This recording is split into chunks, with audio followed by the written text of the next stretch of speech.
ఏలూరు జిల్లాలో మోంతా తుఫాన్ కారణంగా భారీ నష్టాలు ఎదుర్కొన్న రైతులు, కౌలు రైతులు, పాడి రైతులు, వృత్తిదారులు, వ్యవసాయ కార్మికులు, మత్స్య కార్మికులను ప్రభుత్వం తక్షణమే ఆదుకోవాలని సిపిఎం రాష్ట్ర నాయకుడు బి బలరాం డిమాండ్ చేశారు. వరి సహా అన్ని పంటలకు నష్టపరిహారం వెంటనే చెల్లించి ధాన్యం తేమ శాతాన్ని పట్టించుకోకుండా క్వింటాలకు 3,000 రూపాయలు చెల్లిస్తూ ప్రభుత్వ కొనుగోలు జరగాలని సూచించారు. తుఫాన్ శిబిరాల్లో ఇంకా 5,000 పరిహారం, నిత్యావసరాలు అందలేరని జిల్లా కార్యదర్శి ఏ రవి విమర్శించారు. టిట్కో ఇళ్లను యుద్ధ ప్రాతిపదికన పూర్తి చేసి లబ్ధిదారులకు అందించాలన్నారు. ఈ సమావేశంలో జిల్లా నాయకులు పలువురు పాల్గొన్నారు. తెలంగాణ ఈ రాష్ట్రాలు క్వింటాల్కి 500 రూపాయలు బోనస్ చెల్లించి అదనంగా కొంటున్నాయి. అంచేత మన ఆంధ్ర రాష్ట్ర ప్రభుత్వం కూడా వరిని ప్రోత్సహించేలాగా చర్యలు తీసుకోవాలి.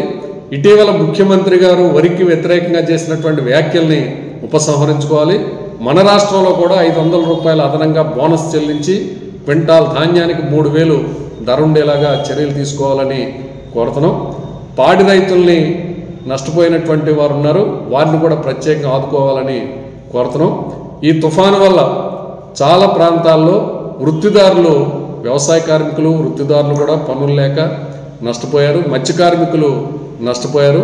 వారందరికీ కూడా నష్టపరిహారం, నిత్యావసర సరుకులు ఇచ్చి ఆదుకోవాలని విజ్ఞప్తి చేస్తున్నాం. ఏ రవి, సిపిఎం ఏలూరు జిల్లా కార్యదర్శిని. మొన్న సంభవించిన మెంతా తుఫాను వల్ల వచ్చిన నష్టం, రైతులకు పడ్డ ఇబ్బందుల గురించి మా రాష్ట్ర నాయకులు చెప్పారు.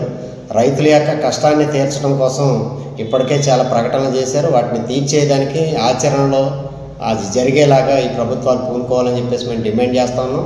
అట్లాగే వ్యవసాయ కార్మికులకి పనులు పోయినాయి. ఆ పనులు పోయిన వాళ్ళకి 10 దినాలు కోల్పోయిన మేరకు లెక్కగట్టి ఇవ్వాల్సినటువంటి అవసరం ఉంది. అలాగే ఇంకా ఇతరత్ర పనులు కోల్పోయిన వాళ్ళకి అది చూడాల్సిన అవసరం ఉంది. తెలంగాణ ఈ రాష్ట్రాలు క్వింటాల్కి 500 రూపాయలు బోనస్ చెల్లించి అదనంగా కొంటున్నాయి. అంచేత మన ఆంధ్ర రాష్ట్ర ప్రభుత్వం కూడా వరిని ప్రోత్సహించేలాగా చర్యలు తీసుకోవాలి.